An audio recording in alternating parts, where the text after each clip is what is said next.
There it is. Welcome to Tuesday Notary Titans, everybody. Today is July 28th. We are smack in the middle of month end in July, so I hope that is going well for everybody. We have just gone live on YouTube, so I want to give a very special hello to anybody who might be joining us, watching us on YouTube. Or if you go back and watch the replay on YouTube, maybe later today, welcome. Thank you for spending some time with us. This is TNT. It is the nation's longest running free coaching program for notaries, and we are here every single week because your business doesn't take the summer off, and neither do we. We are here to sharpen your strategy, call out what's not working, and celebrate what is, and to make sure the decisions you're making are moving the needle in your notary business. So show up ready because this is not just a vibe session, it is a work session. This call is ask me anything style, where no questions are off limits. You can ask questions in the chat, but we're always going to prioritize questions with when folks raise their hand. So we do encourage you to raise your hand and ask your question. You'll find the raised hand feature at the bottom of your Zoom screen. Now, you can also check that chat for upcoming events that we might be talking about, any links or announcements, anything that we don't want you to miss. You can find out about in the chat. But first, I want to introduce myself. My name is Jen Neitzel. I am the author of On the Move, a marketing book for notaries and any mobile business owners, the co-creator of the Certified Notary Trust Delivery Agent Program, the creator of the 5-Point Marketing System, Marketing for Notaries, and the co-host of TNT with the co-host with the mostest, Miss Laura Biewer. Hey, Laura. Good afternoon, all. Wait, I got to hold time out. Don't say anything yet. And with our co-host, the 2026 Notary of the Year, Laura Biewer. There we go. Thank you so much for that kind introduction. So good to be here with everybody today. Um, uh, Everything is good in my world. We're having a busy summer, Oh lots yeah. of stuff going on, Yeah. including that book that I have out.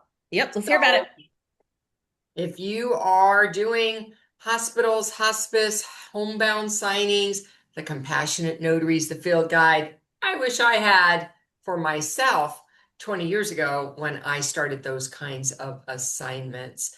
It's about doing the work well, about protecting your signer, and about protecting yourself. It is a field guide, and that's how it should be used. You can find it on my website, coachmelora.com/books, or you can find it on Amazon. And soon it will be on the NNA website. Oh, that's so exciting. Tell Wow. everybody your news about that. Yeah, I'm so When is it excited. happening? Yeah, I've placed my first order to send to them.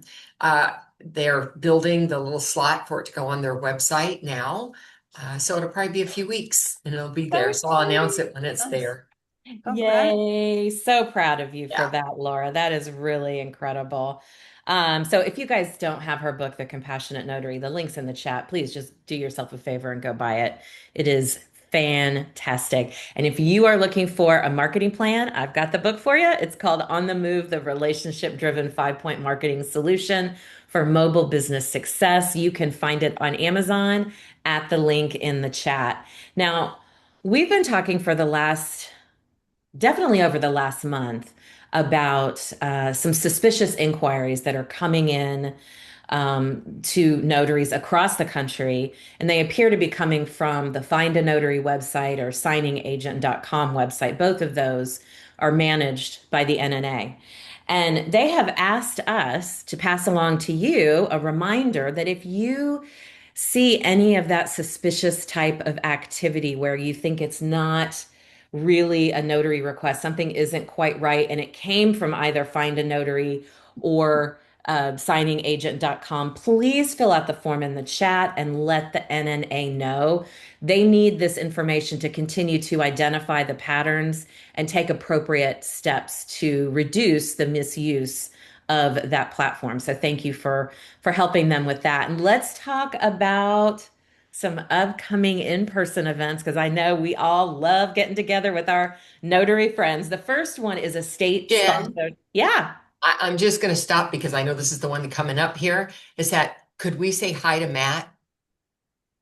Oh my God, I did it again, didn't I? I did it again, Matt. I'm so I saw his name in capital letters and I thought, okay, that's how she's reminding herself. I'm gonna lose my job as You as are going to mouth lose of it. this. We are supported every week on this call by Matt Miller, who apparently I am just taking for granted these days and forgetting to mention him. Matt, how are you doing today? I'm so I'm sorry. great, Jen. No problem. Thanks everyone for stopping by again. Just want to remind everyone that I will have my free monthly roundtable, not this Thursday, but next Thursday on the 6th at 5 p.m. Pacific.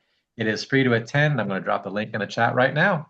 Awesome. Yeah, guys, definitely check that out if you've not been to one of Matt's roundtables. And I want to remind you, just because the name of his organization is called the California League of Independent Notaries, it doesn't mean that they only focus on California. He works with advocacy across the country. So if that's something that interests you, I really, and I know it does interest a lot of you, I encourage you guys to get with Matt, hang out with them, and learn from him because you will learn a lot.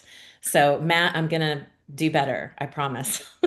No worries. I'm gonna get my act together one of these days. All right, in-person events. We've got the Oregon Secretary of State Conference coming up the first their first conference, excuse me, that they've ever hosted, the state of Oregon. It's coming up August 13th and 14th. It's in Salem, Oregon. The cost for this is $275 to attend. It includes a lunch and dinner. We know a couple of our friends on this call, Daniel Brewer specifically, they will all be there. Go ahead and get registered if you're in Oregon at the link in the chat. The Notary Family in person event is happening in Antioch, California on August 8th. That is just right around the corner. Matt and Laura are going to be speakers there, as well as Jeff Clark, Joyce Gonzalez, and there's going to be a guest speaker on retirement planning and insurance. So you got to register. It's $25, but it's a full afternoon of fun with your notary friends learning. And there is another conference, Laura, that you're going to be attending in Yes. Connecticut on September 23rd at the Capitol. Now, is this a free event, I hear? It's a free in-person conference uh, Hmm. and at the Capitol in Connecticut. I don't, it's Teresa Parrish Brown is Yep. coordinating that notary today, Yes. and there are 175 seats available. So I don't have the Wonderful. link yet. I Teresa do. is She's using, actually, yeah, Eventbrite to coordinate that. it is on an Eventbrite. Mhm. I believe Matt is putting the link in the chat. Teresa's actually on the call. Teresa, are you there? See if I can get her to unmute for a moment. Yes, I am here actually. Hi. Well, we So want to hear about your event. we're putting you on the spot out Oh in my Connecticut, gosh. but we want to hear about it. So I tell us was about your event. I wasn't prepared for that, but let me go quickly because I'm at the Notary Cafe that I opened up in Avon, Connecticut. So Ah, if a client comes in, I'll just mute Okay. myself. Okay. sure. That's So fine. awesome. So yes, I'm Teresa with the Notary no, with Notary today, and we're hosting the first ever statewide conference for notaries here in Connecticut. It's going to be held at the state capitol. Our keynote speaker is the Secretary of State, Stephanie Thomas, Secretary a of State. fabulous lady. She was a small business owner before she became Secretary of State, so she does everything business wise for the notaries. That's great. And it's going to be held on Wednesday, September 23rd from 10 to 4. And yes, Laura is going to be one of our speakers. I'm excited about that. Oh, yeah. Heck yeah. That's Yeah, awesome. Well, thank you so much for and sharing. I'm sorry to put, they're actually going to be we found some more seating, so it's going to be 285 in-person seatings. Oh, wow. wonderful, Yeah, Well, wonderful. this is That's an great. incredible opportunity, and the price is right. absolutely. That's my My favorite price. favorite price. Yes. Free. Yeah, that's the best Thank you, price there is. Teresa. You're Thanks welcome. for Thank you, Laura, for being joining us. I appreciate it. You're Well, welcome. And we'll continue to announce it here at TNT. yeah, we will. Awesome. Thank you. Thank you for Thank letting me you. put you on the spot today, Teresa. Okay. We appreciate that. Laura, last announcement, but this is an important one, and I want it to come from you. I'd like for you to talk for just a moment before we get into questions about the importance of the American Guild of Notaries Public. Thank you very much. I love talking about the Guild because here is an organization that's dedicated to helping notaries verify, become vetted. It's one thing to join an organization like the NNA, but there's no differentiation from one notary to another. You pay your money and you're a member. This organization puts you through rigorous testing and then identifies a level of proficiency. And I think that's going to be helpful for notaries to know where they are, for notaries in their own promotions and visibility for their own business. Mhm. And I know for me, when I'm looking for other notaries, I'm going to start going there because I want to see, have they tested themselves to see where they're at? Because we do know there are states that have no education, no testing. They pay their money, and now they're a notary like me who is required to have a lot of things before I could say I'm a notary. So I think it is going to be great. And it's also, you can utilize, like I'm a master is my designation. That goes on my website. And it's also something I can utilize when I'm speaking with my clients, especially high net worth clients, attorneys, those kinds of clients. Yeah, absolutely. Thank you for that. The information's in the chat, you guys, for you to check it out. It's important what they're doing, and so we appreciate Laura bringing that to our attention. All right, guys, let's get to the meat. Let's get to the good stuff, the questions. You know the drill. If you have a question for us on this Ask Me Anything style call, just raise your virtual hand. You'll find it at the bottom of your Zoom screen. And go ahead and do that now. Get in line to get those questions answered. And while you, oh, look at that, Asia getting that hand right up, so I don't have to go to our question portal there. Hey, Asia in Wisconsin, what can we do for you today? Hi guys. Hi. I have a couple of questions. I wrote them down throughout the week because I watched you guys' YouTube replay.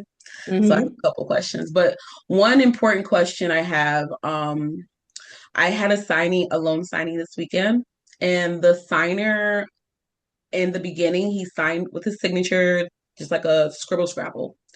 And then once we got to the signature page where it has signature by affidavit, name by affidavit, where there's different variations of the name, he started to like almost write his name, not like a scribble scrabble, just write his Like name. print. Yeah, print. Mhm. And throughout the package, as we went on, he was just doing the printing of his name on the signature line. And then, like in the middle, when we got to the application, the loan application, he did the scribble scrabble. And then throughout the rest of it, he did the printing. So he has technically like two different signatures going on in this loan package. I didn't have to do scan back, so I didn't have like an approval before I shipped them out. I did ship them out, but moving forward, is that an issue? Yeah, I think it'll be an issue. It happened to me. I was a young notary, and they're like, "Well, I'm not sure how I signed my name," and so they had different variations, and I had to redo the whole package. The thing is that they're going, whether it's he prints his name or whether it's his unlegible or illegible signature, it needs to be consistent. You know, what was the signature he provided them on any documents before we got to the table, right? But definitely not two different versions within the same package like that. I can't imagine that they're going to think that's okay. Right. How should I have said, hey, stop, and also I didn't have to provide an additional copy, so I didn't have an additional like blank copy to switch out. How would you have Okay. handled that? So first of all, I always make a second copy, even if I don't have to, in case things happen, because things happen at the table, and I'm able to flip out. The second thing is I'm not allowed to direct them because I'm not an attorney, so I cannot tell them how to sign their name. I can point to where the name for signature is, And I can say, look, the document is directing, this is the name that's being signed today. Right. And then they are doing it. If they start doing something different, I will say, I think there could be an issue with you providing two different samples of your signature. And I need to call the title company and verify if this is going to be an issue for them. And I would be making a call because I had experience. It happened to me, and I don't want to do a second signing if I didn't stop and talk about that. But I can't just stop them and say, you can't do that, because that's not my place. Right. Okay, cool. Thank you. You got it. Thanks for the question, Asia. Matt, do you have anything that you wanted to add to that one? Yeah, well, I agree with Laura. We can't really tell them how to sign. We can say that, the bank or the title company is going to be looking for a consistent signature. That's right. Absolutely. That kind of helps Yes. guide them in that direction. Yeah. Exactly. Yeah, I think the consistency, that word, saying that Yeah, it's a really good way brings to some say it. understanding to it. Yeah. So thanks Yeah. for the question, Asia. All right, Boderick's got a question for us, and I know it's a doozy. Okay, well, let me because he- check real quick. Hold on. Oh, somebody's. I got it. You got it. Thank you. Renee.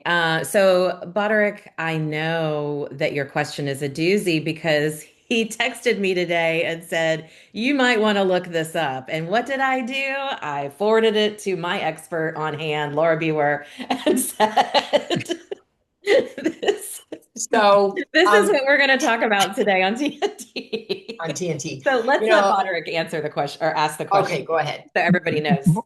But can I ask a question just before we get to it? And that's about what she just said. So what I typically do is say, sign your name like it's on your driver's license. Mhm. Is that a safe out based on what we just talked about? I don't direct them to the driver's license. I'm not saying that's not a good idea, but I typically don't give them direction on how they sign their name, because their name is their signature is their signature. And that is the piece of document that my job is to make sure there is one there, but not necessarily to tell them it should look like your driver's license. It should look like the documents you signed before. It should be this, it should be that. What Matt said, which is consistency, I think is important. Whatever you're going to do it that way for the whole package. Yep. Something you can do consistently. Yeah. But as people, as consumers ourselves, just realize that changing up your signature on important documents like that's not a good idea. If you did application documents, if you've signed other things other ways, and now you've decided I'm going to do it this way, it's just not a good idea to be doing that. So if you're a consumer who's going to refinance your house or buy or sell a house, think about that. And specifically as a notary, it's never okay. Your signature needs to be your signature better be consistent. The same every single time. Mm. And the same way you signed your commission application. And your application. And yeah. All right, let's get to Bo Derek's question here, because like I said, it's a bit of a doozy, but go ahead. Okay, so this past Friday, I was contacted by a client who wanted a power of attorney signed to be used in India. I immediately thought, this is an apostille. I can do an apostille and we'll make this happen. So I walked her through all of that, and she said to me, no, that's not what I need, or that's not what I want. I want you to sign, and it's a 4-page document that did not have a notarial stamp on it, by the way. It's a 4-page document, and she wanted me to stamp every page of the document. And I was prepared to just go get, a loose leaf jurat or acknowledgement off of the NNA's website and just use that. And I thought, okay, I can do that. But then she said, I want it on every page. And then she sent over an example of something that had been done. I'm in Texas, for those of you that don't know, of someone who had signed a document like this for her previously. Every page was stamped. So it didn't look right. I didn't feel comfortable. So I started seeking help. Excuse me. I reached out to the Texas Secretary of State, and I I called them on the phone. I got a person on the phone. I explained it to them. They said, you can't sign, don't sign every page. That's not what we do. That's kind of a state deal. And I said, well, let me send you what this person sent me, because without trying to get a person that had done it before in trouble, here's a person that has done it from Texas, and he stamped every page. And so she said, you can send it to me. We won't review it for 2 weeks. It'll be, well, our backlog is 2 weeks from now. And I'm really supposed to give her a signature tomorrow. This is present time. So them Right. telling me 2 weeks doesn't help me. So I reached out to the NNA, and I actually sent them a copy of what they wanted me to do. So the NNA had a copy of it.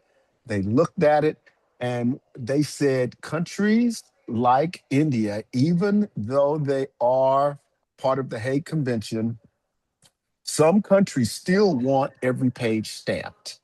And so they said, you can do it. The only difference in what we would have you do is that signer needs to sign every page in addition to you stamping every page if you do that. And my concern with that, I understood what she was saying, but I just didn't feel comfortable because I just heard you don't stamp every page. And I'm governed by Texas law, maybe other states. And she knew I was in Texas too. So I gave her my number and everything. She knew where I was from.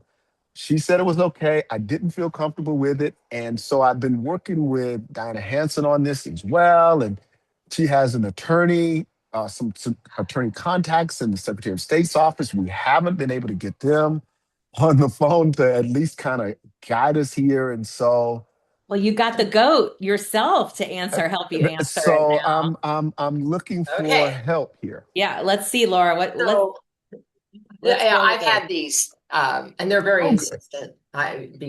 So first of all, we don't stamp and sign our names or just sign our names to all the different pages. We wait till the final signature on the document, and that's where we're going to have a notarial certificate. And in Texas, you are required to have a certificate for your stamp. It's logically associated with your signature to the certificate. So Mm-hmm. we know that. Now, what can I do to accommodate my client Mm-hmm. is I have an embosser and I don't have ink. And the embosser can be used additionally on every single page of the document. But my formal ink stamp can only be uh, with the actual certificate and signature on the final page. Now, I Mm. don't agree with the advice of sign and stamp on those other pages because you didn't do anything. Our stamp is reserved for Mm-hmm. notarizations, not to Mm-hmm. identify other documents for them. So do you have an embosser, I moderator? do have an embosser, yeah. So my recommendation is that you could emboss what are they trying to achieve? They want to know that these are all the pages that go to this signature page. Nobody switched something out after you. And if the only thing they have is on the signature page, they have no evidence that it all belongs to each other. So what we can do is provide that evidence by using the embosser on all the pages, all 4 pages, and then only using your formal ink stamp with the wording and your signature at the end. That would be an appropriate way to handle it. Whether or not it needs an apostille or it doesn't need an apostille, I don't know what she's going to do with it. That's on the customer, what they decide. She could send it in and then they say, oh, we want it apostille and come back. We don't know, but that's not our job to make that Mm-hmm. determination. That's their job. Mm-hmm. Now, Matt, Fair you've enough. had these as well. Yeah. I have had these as well. In fact, I've got one I'm going to today for India. And they said the same thing. And I have to say the same thing I say every time, which is we are forbidden, just like Texas notaries, from floating stamps. Can't stamp off Mm. the certificate. And Mm. so what would the compromise always is that I will emboss. And if they really push the envelope, I will initial Yeah, at the initial bottom too. of every Mhm. corner of Mm. the page, but I will not sign and stamp the body of a document for 2 reasons. One, most people don't realize this, but when you sign above the notarial certificate, you're now a party to the document. And you don't want to be a party to the document. You're supposed to be an independent third party.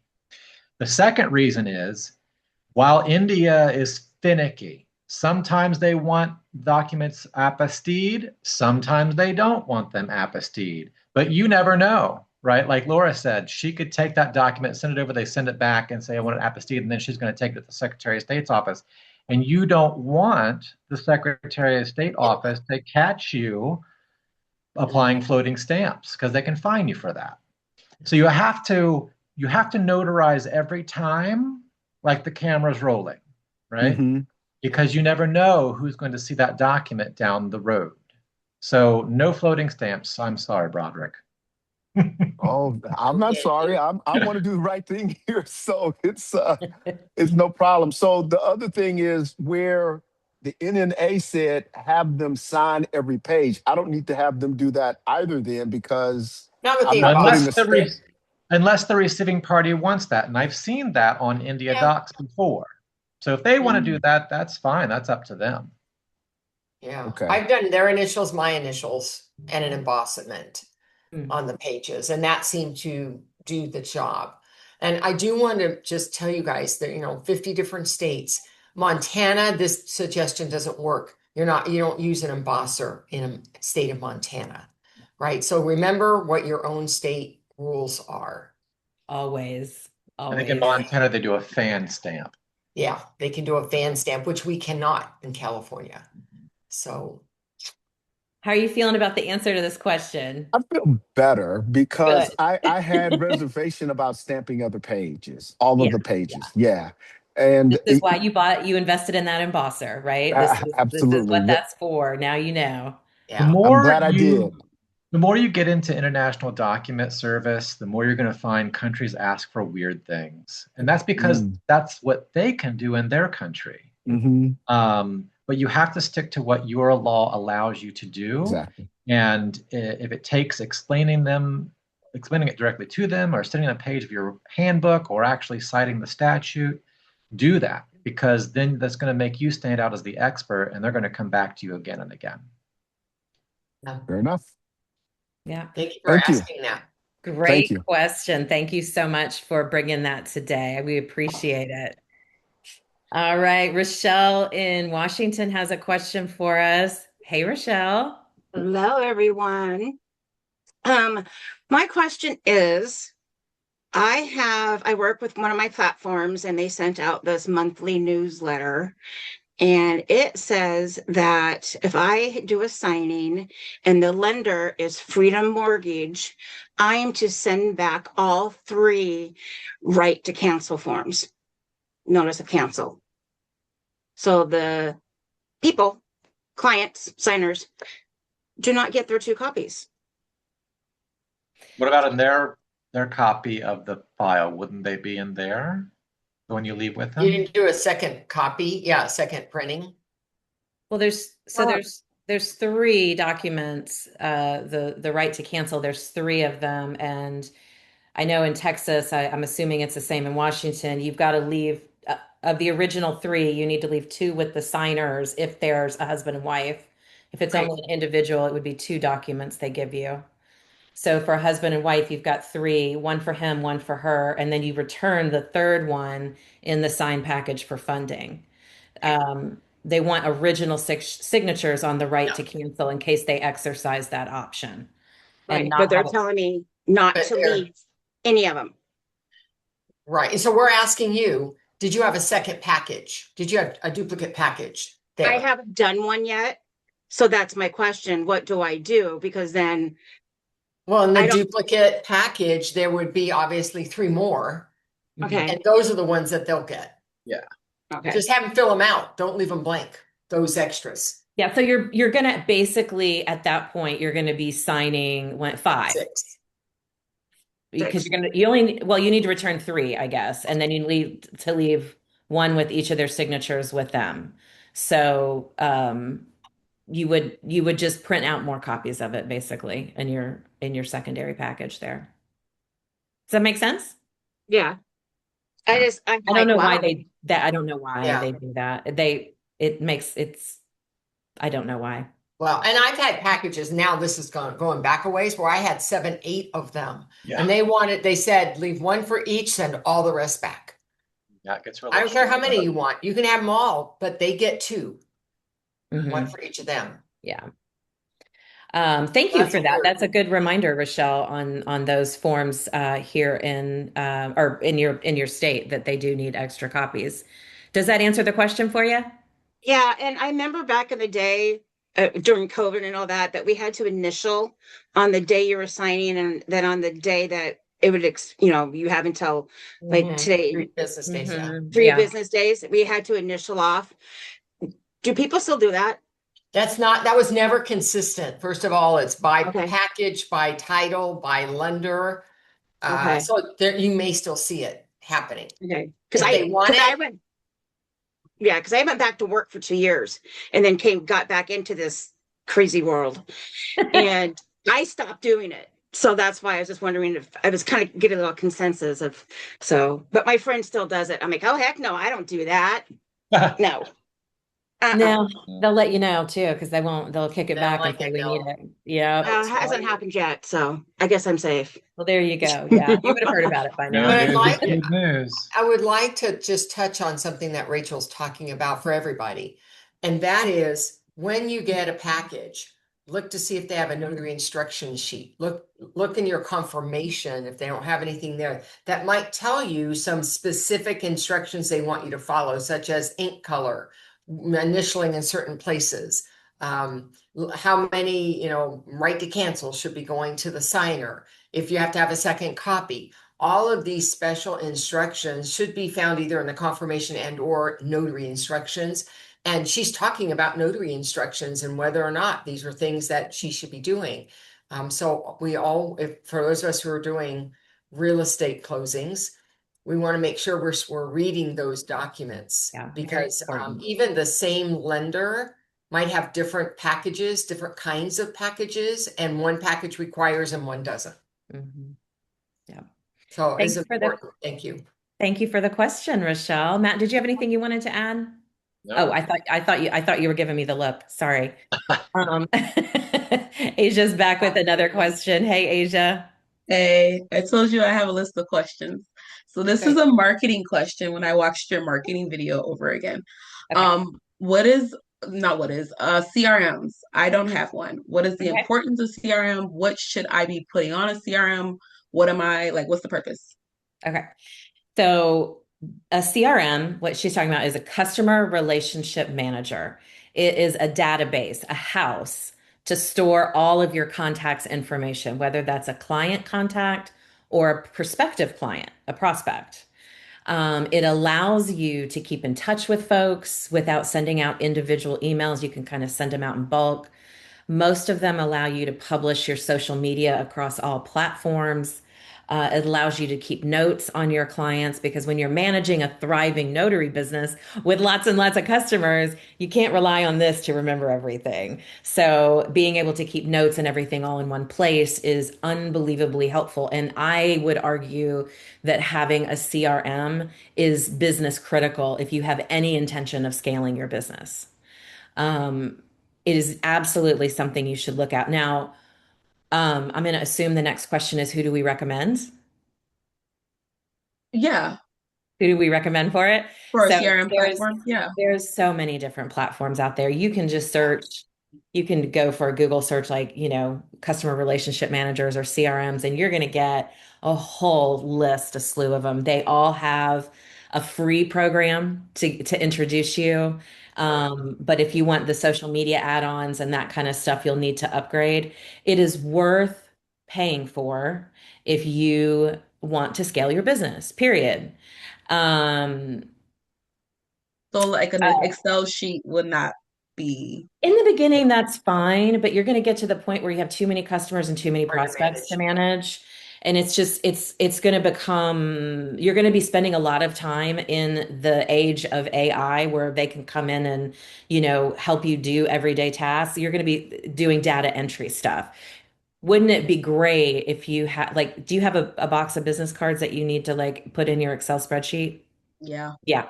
So wouldn't it be great if you could take that and like with your phone, just scan each one and automatically you have a contact that you can keep notes with and say, hey, talk to this guy about whatever and talk to this lady about that and keep the notes so that when you talk to them again you have something to refer back to. That's the Okay. kind of stuff I'm talking about that it allows you to do. My husband comes home from a networking event, lays all the cards he collected out on the kitchen table, photographs them, dumps it in AI and says add these to my CRM, and Wow. it just uploads all of it. So he's not doing the busy work. We get so bogged down as notaries doing the busy work because we don't want to spend money on tools that were created to help us. So who do I recommend? Any of the free versions are going to be fine to a point, and then they're going to start frustrating you. So I kind of, in my head, I'm like, just start with the paid for version so you get all the benefit up front. Constant Contact offers a 25% discount for a year-long contract through the National Notary Association. So you're going to go into your account at the NNA, Yeah. into your, log in on the website, and it's under, what's it under? Somebody help me. Benefits. It's under your member benefits, and it'll say email benefits. I believe it's an email benefit because it does help you do, mass emails too. Now, Asia, you have familiarity a little bit with the 5-point marketing system, right? Nope. Nope. Okay. So step one is that introduction, meeting people. Step Yep. 2 and 3 are about following up. And this is where you're going to use your CRM for that initial follow up and then the monthly follow up. But it allows you to automate these things so that, again, you spend more time working on your business and getting new clients than you do in your business doing all the data entry. And I Right. recommend Constant Contact solely because we get a discount with it. I do not, I'll tell you, I do not use it myself. I have a whole training on how to use it in marketing for notaries. Somebody and in CNTDA, somebody did that for us. It's really simple to use. Okay. So check into that and pick the one that meets your budget, but know that it is a solid investment for the future of your business. Cool. Got it. Can I ask one more question for Of Matt? course you can. Oh, Okay. Matt, This your one's for turn. You got for Matt. questions for all of us today. I love I've it. been documenting them. Okay, sometimes I'll do general notary work and it'll be a form a client brings to me and it will already have this notarial certificate at the bottom. I'm in Wisconsin. It does not always have the venue. Am I supposed to write the venue on there or just fill in the date, signature, stamp? You should always have a venue, so you can manually write that in. I Okay. had one earlier this week. It was an acknowledgement going back to Florida, I believe it was, and they forgot a space of the venue. So I just manually wrote it in California, San Francisco, and made it compliant. Okay. I always worry about like altering a form that's coming from some other like agency, It's not like the client typed it up and they just forgot. Yeah. Yeah. Right. But remember this, that's where you live in the document, right? The Right. notary part. So what are you allowed to fix or not fix is based on what your notary laws tell you you can do. So like in California, it's very restrictive and they don't like us fixing anything but the venue. Anything else wrong with it, we're supposed to replace it.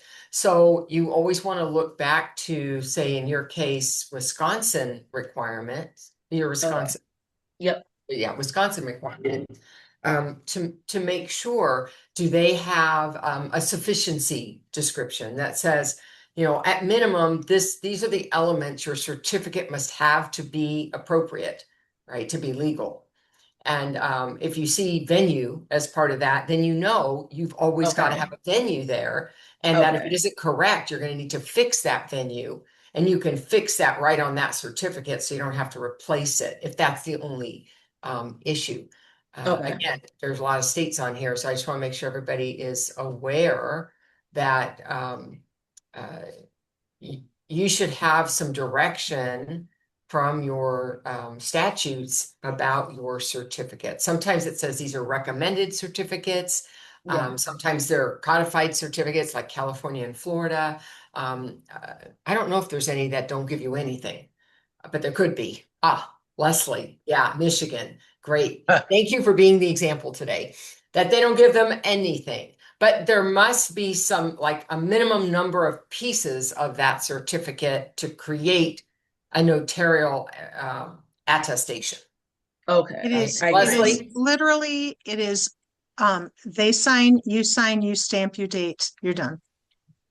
So it does Oh, not require notarial block. That is called signature witnessing, can only be done if you actually witness the signature, has to be signed in front of you. But yeah, simply a signature, stamp, and date. but what about an acknowledgement? Do you have notarial block for that? Yes, Yeah, that's what I thought. yes. Yep, Okay. yep. Now, Well, Acknowledgement and jurat have a notarial block, signature witnessing right. does not. Signature witnessing does it, which, by the way, since she just happened to speak up, I'm just going to tiptoe back to Boderick's document and why in the chat she said, yeah, she could sign and stamp because they have signature witnessing and we don't have that.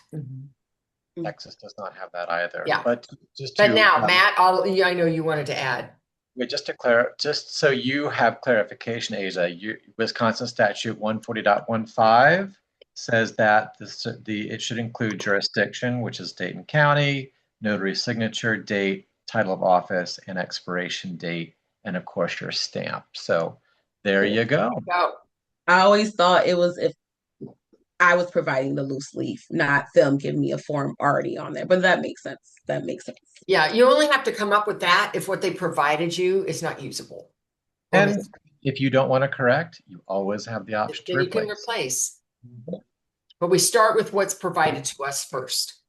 Because Okay. that's going to give us the direction. Even if I have to replace, I can't nilly-willy decide, well, I'll pick this one today. You have to go with what they gave you. If what you have is an acknowledgement, you're going to replace with a like certificate. Right. Okay. Okay. Thank you. Thanks, Asia. I love how you're writing your questions down during the week and sprinkling them through the call. Thank you for that. I love it. Thanks. Jeanette in Michigan has a question for us. Hey, Jeanette. Hi, it's not so much a question, but I think I screwed up and I Uh-oh, just what's want going to clear. on? Okay. A couple of weeks ago, I had a lawyer that called me because he had some clients. It was like a what do you call white glove situation. We went to this country club, so I was kind of intimidated for that because it's a fancy place. And I asked him if the document needed, it was acknowledgement, if the document needed witnesses. And he said yes. So I said, well, do you have the witnesses or do I have to provide? He said, yes, he has the witnesses. When I get there, the signers come out, was a husband and wife, and I said, well, where are the witnesses? Oh, they're somewhere, but they weren't there. And so, they signed and I stamped and, did my thing, but there was no witnesses. So I think I kind of screwed up. What do you, Well, what, yeah, the witnesses have to watch them sign. So if there were no witnesses at the table, it would be inappropriate for them to sign as witnesses after the fact. Yeah. okay. All Now, right. So I sometimes would have stopped the signing and said, look, they can't sign till your witnesses are here. Who are they? it's Go ahead. important though to read your documents though, because sometimes there'll be instructions and it will say witnessed by two adults or notarized. Mm-hmm. So just look for that as well. But it sounds like in this case it wanted both. Is that right, Jeanette? Yes. Yeah. Yeah. Notarization. And I think I got intimidated because, like I said, it was this lawyer there, and like there was I don't know, I dressed kind of special because I said, oh, I've never been to a country club before. So I just wanted to throw that in, but I should have, after I did, I said I shouldn't have done it, and I did. So lesson learned. Well, now you Lesson know. learned. Yeah. Yeah. The mistake you won't make again, right? Oh, Correct. say yes. Say yes. Correct. Okay. I won't. Thank Say you. yes. Thank you for the question, Jeanette. Oh, that was funny. I was like, oh Lord, she's not going to answer that. All right, let's take a question from the question form that is on the reminder email. Did everybody notice I see everybody came in today with a named account. So did everybody hopefully notice the new email that talked about making sure you name your Zoom account as a reminder? We do not allow anybody into the TNT room whose Zoom account is labeled iPhone or owner or has a phone number. You've got to have your name up there before we'll let you in the room. So hopefully you guys noticed that information in the reminder email today. But okay, Laura, are you ready for this one? Oh, it's for me? It's for you. How, and you'll know why in a minute, it's one of your words. How do you handle a signer who is confused, upset, or clearly out of their depth during a loan signing? What does compassionate notary actually look like in the room? Wow. Well, whether it's a loan signing or any other document doesn't make a difference. I'm going to need to approach it similarly. And whether it's in their home or a hospital, I'm going to need to approach it similarly, which is if I have determined for myself that the person is not able to track the conversation, they're confused, they can't follow my directions, I stop the signing. And what I say is, let's talk to your title people or whoever is coordinating this appointment and let them know we need to make some other kind of arrangement because this person is not a candidate for notarization. So I try to make it third person. I don't say you're not good enough to sign, right? I don't want them to take offense. Um, uh, there are requirements, minimum requirements to be a candidate for notarization, and I'm not getting all these met right now.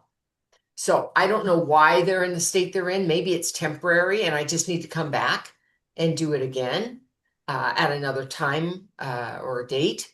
Maybe they took some medication that made them loopy at the moment. I don't know why behind that behavior. So we need to be able to find that out. Now, if it all comes tumbling out of the spouse's mouth, they're always like this, this is, they have dementia and this is all there is.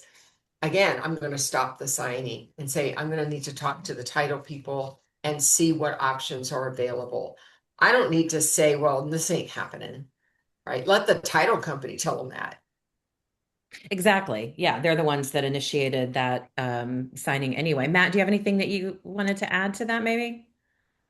That sounds pretty good. I mean, if they're not able to convince you that you are satisfied with their awareness and willingness to sign, then either A, you can try and point to calling someone, your hiring party, or if they hired you directly, then you're going to need to explain to them, look, I don't think that you are uh, competent enough to sign today.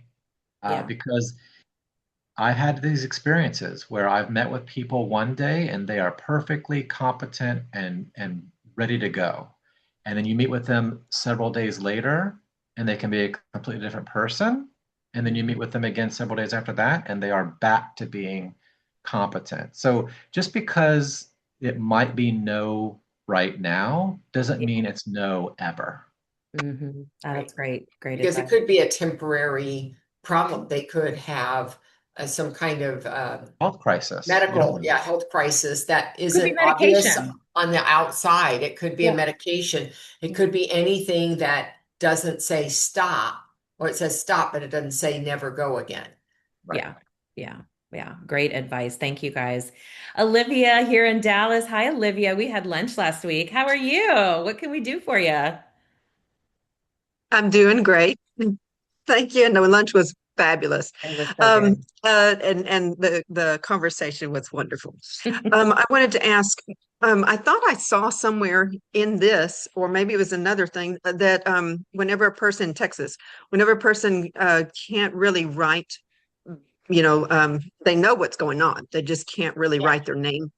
That we can do X and that's acceptable in Texas. But then I read something about a form that you can put. Is that for another state or? I mean, I knew Well, I this don't know person. where I you knew the read it, person's but mother. let's just start out with what Texas allows. I have the Yeah. And code. Texas allows signature by mark That's the procedure. X. Yeah. Now, that's the signature. That could be an X or an initial or something that Mhm. represents what their whole signature would be. Now, every state may have a slightly different procedure. It may require one witness or two witnesses at the time that the person's making their mark. Okay. Okay, but there So wasn't anything that said about a paper that's added to that. I'm not aware of any Okay, form for this procedure. Yeah, I don't think okay, there. I don't think there is. okay. Thanks Thanks. for the question, Olivia. Our next one is for Mr. Miller. Um, this is a good one. I like this one because you made such a splash. Clin made such a splash with their last advocacy campaign. This question says, what should notaries be watching right now in terms of legislation that could affect how they operate beyond AB 1597? That's a really good question. And I'm going to talk about two specific California examples, and then I'm going to talk about a national example. So here in California, we had three directly related notary bills this year. The fee bill, which is done and signed into law, and it's effective January 1. Yay. The other two are regarding the filing of your notary bond. So in the current environment, you go to the county clerk, you file your oath with them, and then behind the scenes, they send your bond over to the recorder's office to be recorded, and you receive it back in the mail. And that's an additional charge. So the clerks want to streamline their process. So there is a bill currently awaiting a final vote in the Senate that will instruct the clerks to file both the bond and the oath together in their office and keep it for 10 years and send you back a certified copy of your bond so that you can prove compliance. And that, we think, will help streamline their processes and possibly save money for notaries when they're filing their bond and oath. The other one is it's called a remote online notarization cleanup bill, but I'm calling it a remote online notarization implementation bill because California is not yet authorized to perform RONs until 2030. And there's a couple of things in this bill that we worked very hard on securing for notaries. One is during an RON session, sometimes you don't even get to notarize the document because maybe the signer can't pass identity proofing verification. Maybe the signer doesn't agree to be recorded on camera. Maybe they get online and they realize their documents aren't the right version, or they see errors in the documents. And before, the law was silent on whether or not the notary could recover their platform costs, because if you're not doing RON, you may not realize that the notary incurs a fee even if no notarization occurs. And so we had language put in there that will allow a notary to recover their technology costs in the event a notarization cannot be performed for no fault of the notary or the platform. So it has to strictly be the signer's fault. And then the other clause in there that we worked on is privacy rights for notaries and their journal. So the original notary law, online notary law, said that you would have to keep a digital journal of your online notarial acts and a paper index. And many of us complained about that. It was redundant and too much work, and we weren't going to do it. So now you can keep your online notarization in the bill that's before this and also waiting a last vote, but they're both expected to pass. It will allow you to keep your online notary journal for your online acts with the platform you're using.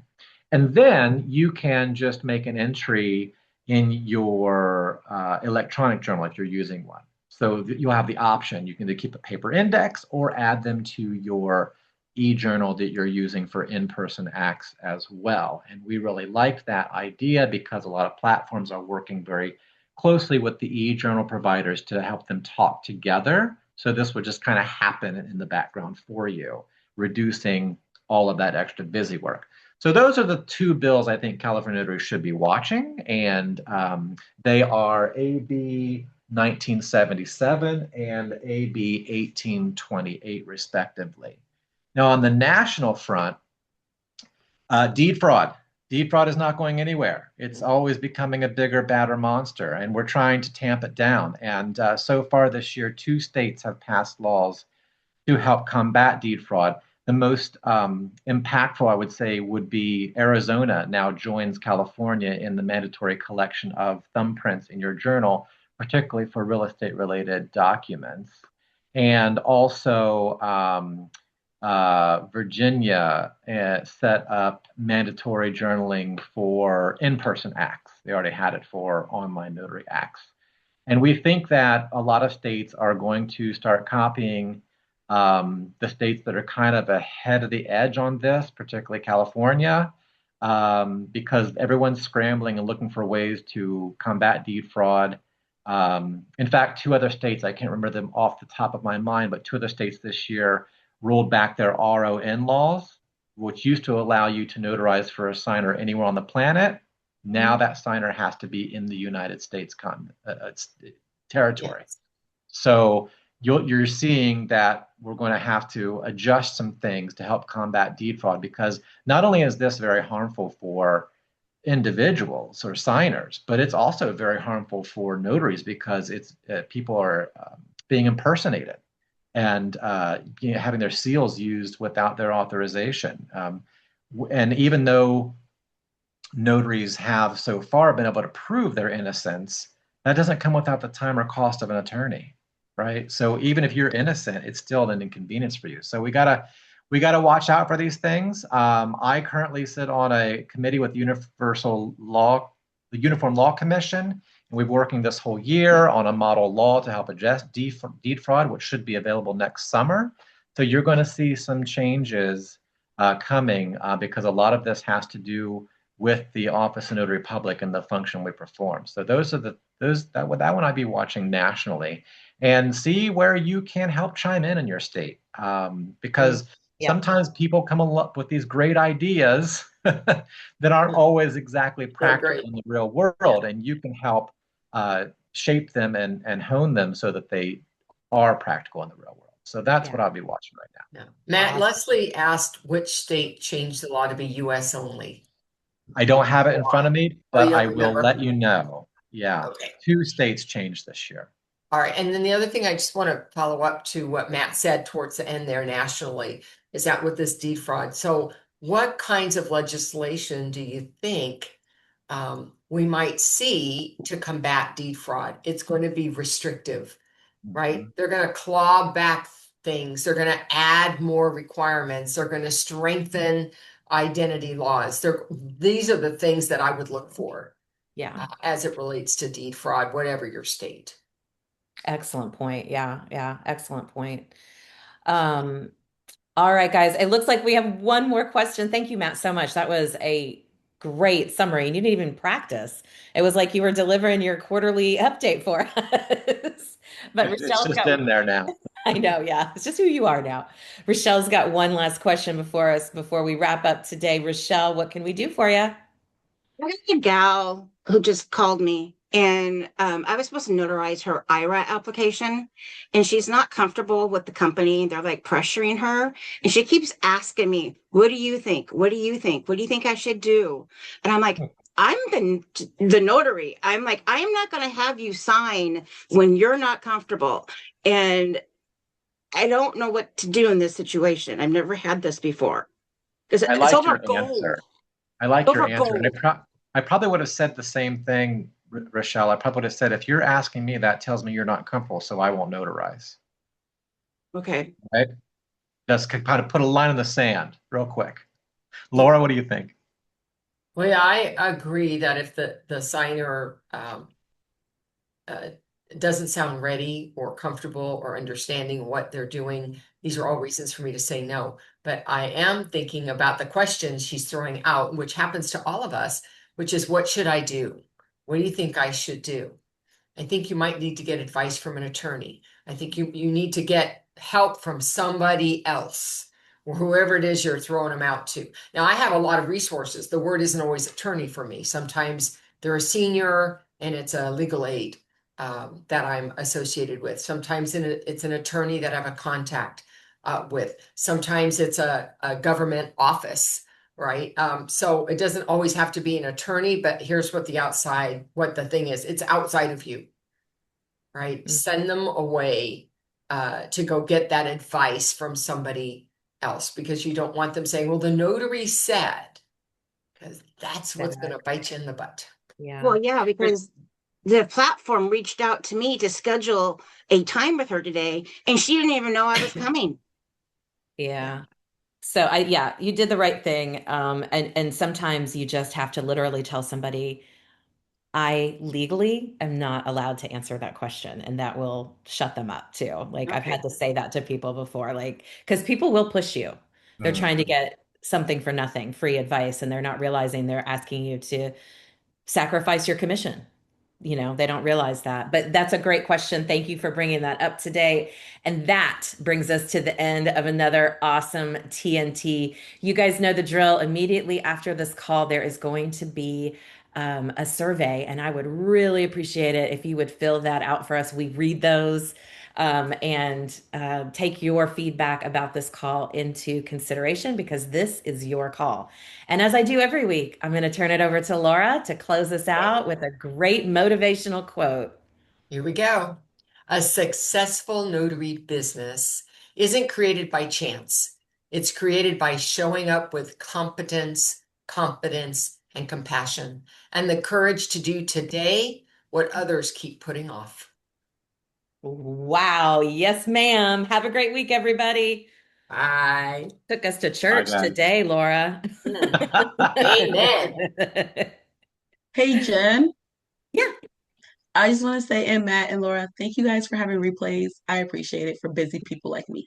You are so welcome. So welcome. Take care, I'm guys. trying to remember to go live on YouTube every week. Hopefully I continue to remember that. So you got them up.